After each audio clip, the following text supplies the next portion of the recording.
आज इस सेशन में हम डिस्कस करने वाले हैं मेथड ओवरराइडिंग इन जावा। ये पूरा सेशन ही आपका जो होगा प्रैक्टिकल होगा, तो मैं आपको थ्योरी के साथ साथ उसको प्रैक्टिकली करके भी दिखाऊंगा कि मेथड ओवरराइडिंग होती क्या है।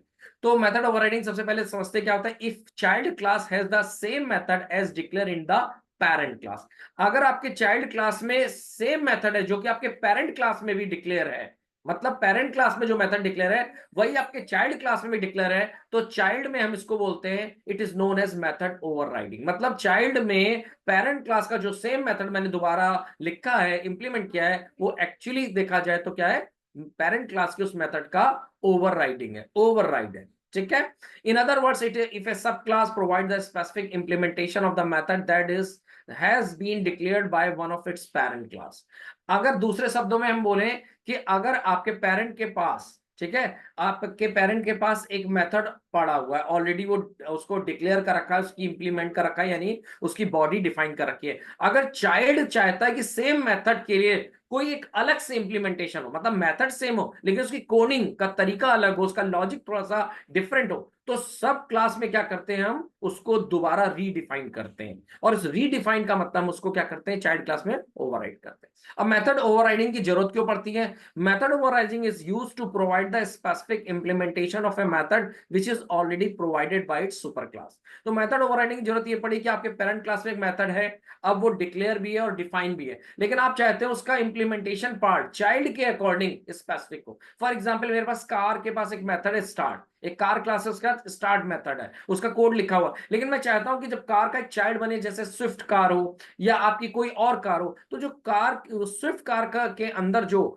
स्टार्ट मेथड हो उसका इंप्लीमेंटेशन थोड़ा डिफरेंट हो, तो हम चाइल्ड क्लास के अंदर यानी स्विफ्ट कार के अंदर आपके पेरेंट क्लास कार क्लास का जो स्टार्ट मेथड है उसको क्या करेंगे, रीडिफाइन करेंगे, दोबारा लिखेंगे, इसी को हम बोलेंगे मेथड ओवरराइडिंग। अब मेथड ओवरराइडिंग का जो दूसरा पर्पस है, method overriding is used for run time polymorphism. मतलब आपकी रन टाइम पॉलीमॉर्फिज्म, पॉलीमॉर्फिज्म दो टाइप की होती है, एक होती है कंपाइल टाइम और एक होती है रन टाइम। कंपाइल टाइम आपने ओवरलोडिंग पढ़ा होगा, और अगर नहीं पढ़ा है तो मेरे चैनल पे आप ओवरलोडिंग का एग्जांपल ले सकते हैं। दूसरा होता है रन टाइम पॉलीमॉर्फिज्म, जिसको हम बोलते हैं ओवरराइड, तो उसका इस्तेमाल करने के लिए भी हम ओवरराइडिंग का यूज करते हैं। ठीक है। अब आप काम करते हैं और देखते हैं कि हम इसका आगे प्रैक्टिकली भी देखेंगे। तो पहले हम देखेंगे कि इसके रूल्स क्या होते हैं, क्या क्या ओवरराइडिंग के रूल है। The method must have the same name as in the parent class, मतलब चाइल्ड क्लास के अंदर जो मेथड बनाओगे उसका नाम सेम वही होना चाहिए जो पेरेंट क्लास में। अगर पेरेंट क्लास में मेथड का नाम ऐड है तो चाइल्ड क्लास में मेथड का नाम ऐड होना चाहिए, तभी वो ओवरराइड का कॉन्सेप्ट माना जाएगा। दूसरा क्या कंडीशन है, the method must have the same parameter as in the parent class. अगर आपके पेरेंट क्लास में जो मेथड है उसके अंदर कोई पैरामीटर है तो सेम पैरामीटर चाइल्ड में होने चाहिए। ऐसा नहीं है कि पेरेंट में आपने एक मेथड बनाया ऐड बिना पैरामीटर का और चाइल्ड में बना दिया उसमें पैरामीटर डाल दिए, तो जैसा as it is including parameter. अगर पेरेंट में आपका मेथड का नाम प्लस जितने पैरामीटर हैं और जो उनका टाइप है, सेम हमें मेथड किसमें डिफाइन करना है, चाइल्ड में। Third point, there must be an is a relationship inheritance, मतलब यहां पे जो रिलेशनशिप होती है इज एक रिलेशनशिप होनी चाहिए। मतलब जो आप पेरेंट क्लास, जो मैं बोल रहा हूं पेरेंट क्लास है एक क्लास है, चाइल्ड दूसरी क्लास है, मैं पेरेंट चाइल्ड बोल रहा हूं, लेकिन ये रिलेशन आपकी मेंटेन होनी चाहिए। कैसे? चाहे वो एक्सटेंड कीवर्ड का यूज करो और अगर इंटरफेस है तो इंप्लीमेंट, मतलब इनहेरिटेंस का रिलेशन होना चाहिए दोनों क्लासेस में। ठीक है, चलिए अब इसको प्रैक्टिकली देखते हैं। प्रैक्टिकली देखने के लिए मैं क्या करता हूं, मैं आपके अपने इस प्रोजेक्ट में एक क्लास बनाता हूं, उसका नाम ही रख लेता हूं पेरेंट। ठीक है, पेरेंट का मतलब ये नहीं कि पेरेंट है, मैंने उसका नाम रख लिया पेरेंट ताकि समझने में आसानी हो। एक मेरे पास पेरेंट क्लास में डिजाइन करता हूं, ठीक है, और एक क्लास में डिजाइन करता हूं चाइल्ड, CHILD, चाइल्ड क्लास। अब देखो टेक्निकली देखें तो अभी ये मेरी दो क्लासेस जिनको मैं डिटैच करके अलग अलग कर देता हूं। एक ये आपकी देखो पेरेंट क्लास हो गई है, ये मेरी, और ये मेरी एक चाइल्ड क्लास हो गई। अभी देखा जाए तो टेक्निकली ये दो इंडिपेंडेंट क्लास है, इनका आपस में कोई रिलेशन नहीं। क्यों रिलेशन नहीं है? क्योंकि आपको भी पता है कि अगर आपकी कोई चाइल्ड क्लास, कैसे, ये पेरेंट क्लास है और ये चाइल्ड क्लास, ये कब मानी जाएगी पेरेंट है, जब चाइल्ड क्या करेगा, इसको एक्सटेंड करेगा, EXTENDS, एक्सटेंड्स, और यहां लिखेंगे पेरेंट। जब मैं ये रिलेशनशिप मेंटेन करूंगा तभी ये माना जाएगा क्या। अब टेक्निकली देखा जाए तो ये मेरी पेरेंट क्लास है और चाइल्ड के सिंटेक्स में मैंने लिखा है public class child extend parent. अब इसका मतलब ये मेरी क्या हो गई, ये मेरी एक चाइल्ड क्लास हो। ठीक है, तो ये मेरी पेरेंट क्लास है, चाइल्ड क्लास है। अब ओवरराइडिंग समझने के लिए क्या करते हैं, यहां पे देखते हैं कि मैं इसके अंदर एक मेथड डिफाइन करता हूं, पब्लिक वॉइड, और मेथड का नाम ऐड रखिए। ठीक है, अब ऐड मेथड लग लेते हैं, या एक काम करते हैं, यहाँ पे आपको समझाने के लिए एक रियल एग्जांपल लेते हैं। फिर एग्जांपल PREPARE प्रिपेयर। एक मेरे पास प्रिपेयर टी का नाम का मेथड है, प्रिपेयर टी का नाम का पेरेंट में एक मेथड था कि चाय बनाने का कोड लिखेंगे हम। ठीक है, तो टेक्निकल थोड़ा समझाने के लिए ये ज्यादा आसान तरीका है कि मैं ऐसे एग्जांपल ले लूँ। तो इसको मैं ऊपर कर देता हूँ, और इसको मैं यहाँ पे नीचे ले लेता हूँ, इस क्लास को मैं नीचे ले लेता हूँ, पेरेंट को, चाइल्ड को नीचे ले लेता हूँ, पेरेंट को ऊपर लेता हूँ। ठीक है, पेरेंट को ऊपर ले लेता हूँ, यहाँ पे पेरेंट को मैं ऊपर रख लेता हूँ और चाइल्ड को नीचे रख लेता हूँ। चलिए अब करते हैं। तो पेरेंट के अंदर एक मेरा मेथड है जिसका नाम है प्रिपेटी, इसकी कोडिंग लिखते हैं। अब कोडिंग क्या लिखेंगे, कुछ स्टेप लिख लेते हैं एसओपी के फॉर्म में, ताकि आपको समझाने में आसानी हो। जैसे कि हम करेंगे बॉयल वाटर। तो जो पेरेंट के अंदर चाय बनाने का जो तरीका है, उसमें पहला स्टेप है कि पानी को गर्म करेंगे। दूसरा स्टेप हम लिखेंगे ऐड शुगर, मतलब उसमें चीनी को हम ऐड करेंगे। तीसरा स्टेप लिखेंगे इंप्लीमेंटेशन का चाय बनाने का, कि मैंने लिखा ऐड मिल्क। ठीक है, और एक लास्ट स्टेप, एक स्टेप और ऐड कर देते हैं, ऐड टी, टी लीव्स या टी पाउडर छोड़ना। तो ये मैंने तीन मेथड लिख दिए, चार स्टेप लिख दिए, और लास्ट में एक स्टेप और कर देते हैं बॉयल। ठीक है, तो ये 5 स्टेप में मेरी चाय बन रही है। तो ये मैंने बॉयल वाटर अगेन। अब चाइल्ड के अंदर, अपने पेरेंट के अंदर मैंने एक प्रिपेयर टी मेथड लिखा, उसके अंदर मैंने इसकी कोडिंग लिख दी कि भाई ये स्टेप है चाय बनाने के।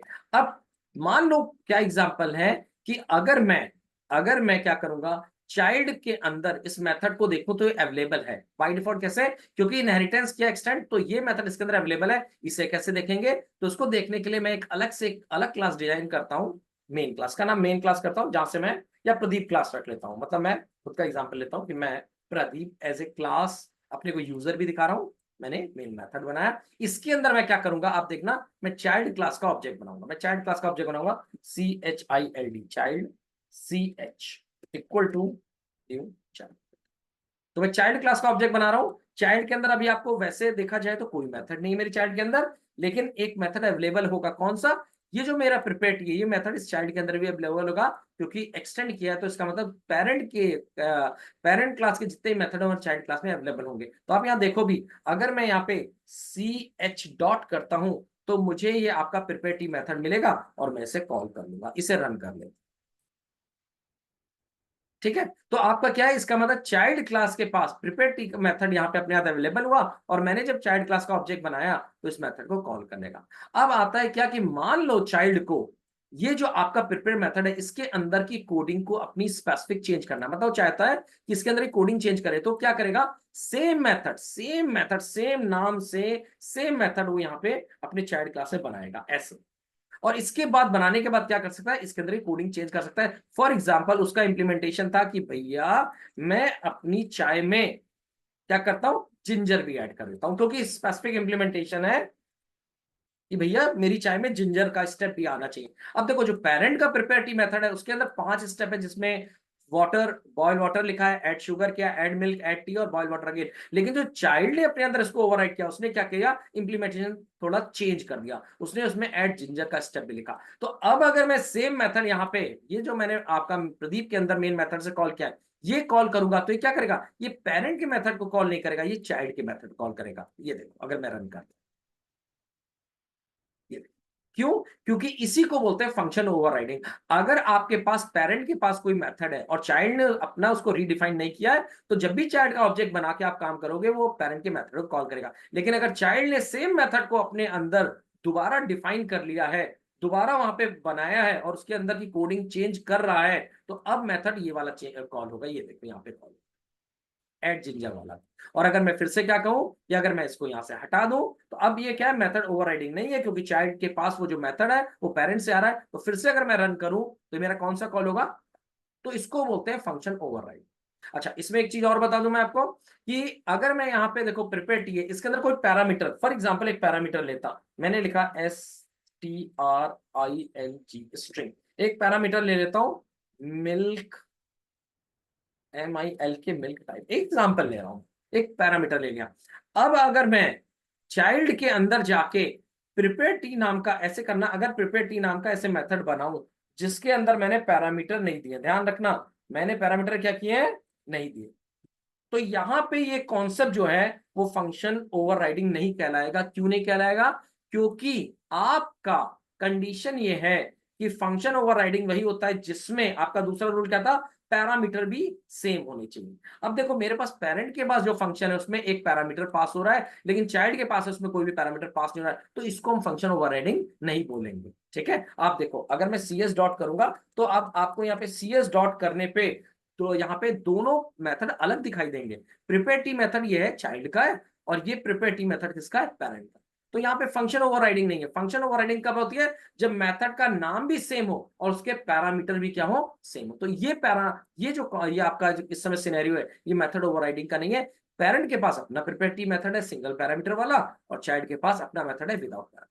तो आई गॉट इट, ये बात क्लियर हो गई कि अगर फंक्शन ओवरराइडिंग करेंगे तो ये वाला जो स्टेप बताया, the method must have the same parameter as in the parent class.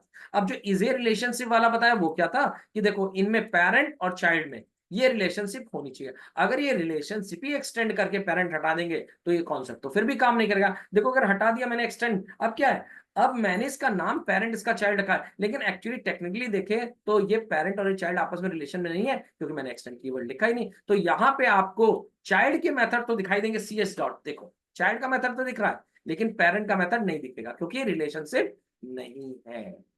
ठीक है, तो आपका ये तीनों पॉइंट यहाँ पे होने चाहिए। कौन कौन से तीनों पॉइंट, कि पहला तो आपका मेथड का नाम सेम होना चाहिए पेरेंट चाइल्ड में, दूसरा मेथड में जो पैरामीटर, पेरेंट के मेथड में जो पैरामीटर है सेम चाइल्ड में भी होना चाहिए, और तीसरा रिलेशनशिप होनी चाहिए इनहेरिटेंस।